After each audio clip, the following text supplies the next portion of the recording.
बिस्मिल्लाहिर्रहमानिर्रहीम। अस्सलाम वालेकुम स्टूडेंट्स, मैं आपको कंप्यूटर साइंस की क्लास में खुशामदीद कहती हूँ और उम्मीद करती हूँ कि आप सब लोग खैरियत से हैं। आज हम आपके नए चैप्टर का आगाज़ करने जा रहे हैं जो कि है डेटा इंटेग्रिटी एंड नॉर्मलाइजेशन। इसमें हम डेटा इंटेग्रिटी रूल्स और नॉर्मलाइजेशन को देखेंगे डिटेल में कि नॉर्मलाइजेशन क्या होती है, टेबल्स को किस तरह से नॉर्मलाइज़ किया जाता है। तो चलिए हम अपने चैप्टर का बाकायदा आगाज़ करते हैं। Chapter number 4, data integrity and normalization. First question है, what is a data integrity? Write the names of its types. यानी डेटा इंटेग्रिटी क्या है और इसकी कौन सी टाइप्स हैं, उनके नाम लिखें। Data integrity means the reliability and the accuracy of data, कि आपका डेटा जो है किस हद तक दुरुस्त है, कितना रिलायबल है, कितना हम उसको ट्रस्ट कर सकते हैं। It is related to the quality of a data, ये डेटा की क्वालिटी से रिलेटेड होता है कि डेटा की क्वालिटी कितनी अच्छी है। जिस तरह से हम कोई चीज़ लेने लगते हैं या परचेज़ करने लगते हैं तो हम सबसे पहले उसकी क्वालिटी देखते हैं कि वो हमारी नीड को सेटिस्फाई कर रही है, क्या उसकी क्वालिटी जो है वो अच्छी है।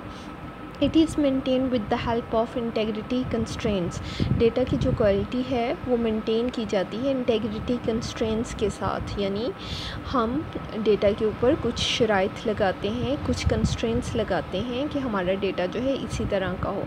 These constraints are the rules, ये कंस्ट्रेंट जो हैं वो रूल्स हैं। डेटा डिज़ाइन, जो कि डिज़ाइन किए जाते हैं to keep the data consistent, जो डेटा को कंसिस्टेंट यानी एक जैसा रखता है, एंड करेक्ट और सही रखता है, दुरुस्त और एक जैसा डेटा जो है वो रखने के लिए कुछ रूल्स जो हैं वो डिसाइड किए जाते हैं। Database management system provide several method, database management system जो है वो कई तरह के तरीके मुहैया करती है to enforce the integrity of data in a database, कि डेटाबेस के अंदर डेटाबेस की इंटेग्रिटी को इंश्योर कराने के लिए, उसकी रिलायबिलिटी को इंश्योर करवाने के लिए डेटाबेस मैनेजमेंट सिस्टम जो है वो कई तरह के तरीके मुहैया करती है। For example, an integrity rule can make sure that the same employee ID is not assigned to the multiple employee, यानी employee ID के ऊपर हम ये कंस्ट्रेंट लगाते हैं कि एक ही तरह की employee ID जो है वो मुख्तलिफ एम्प्लॉयज़ को असाइन ना की जाए। जैसे एक एम्प्लॉय को ID जो है वो 35 असाइन कर दी गई है तो नेक्स्ट एम्प्लॉय को वो 35 असाइन नहीं की जा सकती। There are 2 types of integrity, data integrity कौन कौन सी है? Number one entity integrity and the number 2 referential integrity. अब यहाँ पर 2 टाइप्स के नेम भी डिटेल में बता दिए गए हैं। नेक्स्ट क्वेश्चन देखते हैं कि नेक्स्ट क्वेश्चन में क्या पूछा गया है। नेक्स्ट क्वेश्चन में है, what is the entity integrity? Entity integrity क्या होती है? व्हाट डू वी डू, हम क्या करते हैं इसको अटेन करने के लिए, यानी इसको हासिल, एंटिटी इंटेग्रिटी को अचीव करने के लिए क्या किया जाता है। तो देखते हैं कि एंटिटी इंटेग्रिटी क्या है। The entity integrity states that any attribute of a primary key can not contain a null value. Entity integrity ये बताती है कि टेबल के अंदर कोई भी प्राइमरी की वाला एट्रीब्यूट जो है वो नल वैल्यू नहीं रखेगा, यानी उसके अंदर कोई भी नल वैल्यू नहीं होगी। It is because the primary key is used to uniquely identify a record in the relation.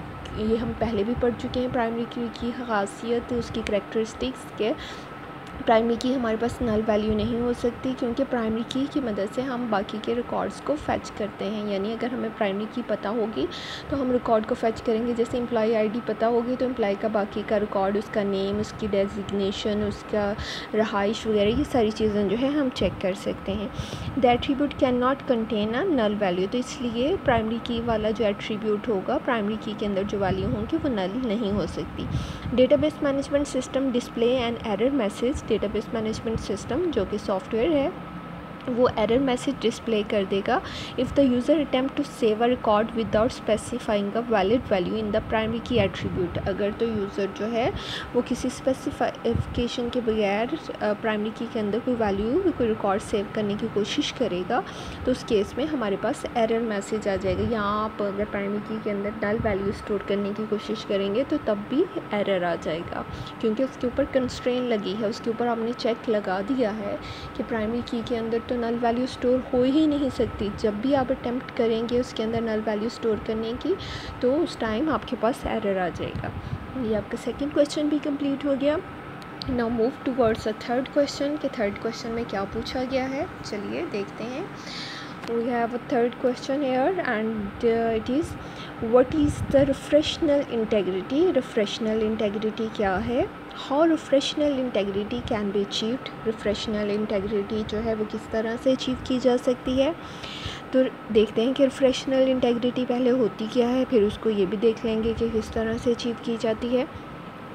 Refractional integrity states that if a foreign key exists in a relation, यानी refractional integrity ये कहती है कि अगर किसी table के अंदर foreign key है, foreign key क्या होती है, एक टेबल की primary key जब दूसरे टेबल के अंदर as it is इस्तेमाल हो रही होती है तो उसको foreign key कहा जाता है। The foreign key value must match the primary key value of a sum tuple in its parent relation. तो फॉरेन की वैल्यू कहता है कि मैच करनी चाहिए प्राइमरी की वैल्यू से उसके पेरेंट टेबल में। बिकॉज़ हमने ये बात की थी कि जब भी हम फॉरेन की क्रिएट करते हैं तो फॉरेन की वाला टेबल जो है वो हमारे पास चाइल्ड टेबल कहलाता है। जिस टेबल के अंदर प्राइमरी की, जिस टेबल की वो प्राइमरी की होती है वो पेरेंट टेबल कहलाता है। तो यहाँ पर बात कर रहा है कि जब फॉरेन की के तौर पर वो एट्रीब्यूट इस्तेमाल होगा तो उसकी कुछ वैल्यूज़ जो हैं वो प्राइमरी की वाले टेबल की वैल्यू से मैच करनी ज़रूरी है। It preserve the defined relationship between the relation when records are added और डिलीटेड। कहते हैं कि इसकी मदद से रिकॉर्ड जब ऐड और डिलीट किए जाते हैं तो ये प्रिजर्व करता है डेफिनेशन को, इन रिलेशनशिप्स को। It ensures that the data in both relation is consistent. इससे ये इंश्योरिटी मिलती है कि दोनों टेबल्स के अंदर डेटा जो है कंसिस्टेंट रहेगा। बिकॉज़ हमने फ़ॉरेन की पढ़ते वक्त ये रूल पढ़े थे कि फ़ॉरेन की के अंदर अगर हम कोई नई वैल्यूज़ एट्रीब्यूट में ऐड करना चाहते हैं तो सबसे पहले हमें प्राइमरी की वाले टेबल के अंदर नई वैल्यू जो है वो रिकॉर्ड जो है वो ऐड करना पड़ेगा। तो उसी चीज़ को कह रहे हैं कि it preserve the defined relationship between the relation मतलब दो टेबल्स के दरमियान वो रिलेशनशिप्स को प्रिजर्व करता है। When the records are deleted और अपडेटेड या ऐड किए जाते हैं या डिलीट किए जाते हैं तो उस चीज़ को इंश्योर करता है। Now the third next step achieving the referential integrity. अब रिफ्रेशनल इंटेग्रिटी की बात तो कर ली कि ये होती है, तो उसको हम अचीव किस तरह से करेंगे। The referential integrity can be achieved by creating a relationship between the relations mean tables के दरमियान रिलेशनशिप को क्रिएट करते हुए। One relation is called parent relation, एक टेबल जो है वो पेरेंट टेबल कहलाएगा। And the other is called the child relation, और दूसरा रिलेशन जो है वो चाइल्ड रिलेशन कहलाएगा, चाइल्ड टेबल कहलाएगा। The parent relation contain the primary key, parent table के अंदर हमारे पास प्राइमरी की होगी। And the child relation contain the foreign की, और जो चाइल्ड टेबल होगा उसके अंदर क्या होगी, फॉरेन की होगी। ये चीज़ आपको समझ आ रही होगी क्योंकि जब हमने फॉरेन की को किया था तो हमने ये चीज़ पढ़ी थी। ठीक है, मज़ीद देखते हैं इसको अभी। The referential integrity ensures the following, क्या चीज़ें इंश्योर करती है referential integrity. A value entered in the foreign key field of the child relation must exist in the primary key field of the parent relation. यानी अगर हम इसके अंदर इस टेबल, ये चाइल्ड टेबल के अंदर कोई वैल्यू ऐड करने जाएंगे तो ये वैल्यू ऑलरेडी इस टेबल के अंदर होनी ज़रूरी है, इसकी प्राइमरी की में वो वैल्यू होनी ज़रूरी है। उसके बाद सेकंड नंबर पे वो क्या कह रहा है, a record can not B delete from a child relation if matching record exist in the parent relation.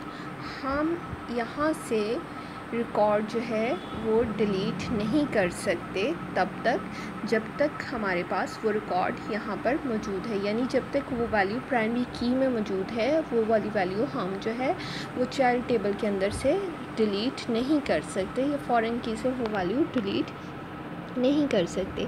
The primary key value can not be change, primary key value को हम change नहीं कर सकते in a parent relation if its corresponding record exist in the child table. इसी तरह से हम primary की के अंदर वैल्यू को चेंज या अपडेट नहीं कर सकते जब तक वो वैल्यू जो है हमारे पास चाइल्ड टेबल के अंदर मौजूद है। इट मीन्स के ये वैल्यूज़ जो हैं वो इंटरलिंक होती हैं, एक दूसरे से मिलती होती हैं। प्राइमरी की वाली वैल्यू फॉरेन की में होती है, तो हम प्राइमरी की के अंदर कोई चेंज नहीं कर सकते जब तक वो वैल्यू जो है हमारे पास चाइल्ड टेबल के अंदर मौजूद है।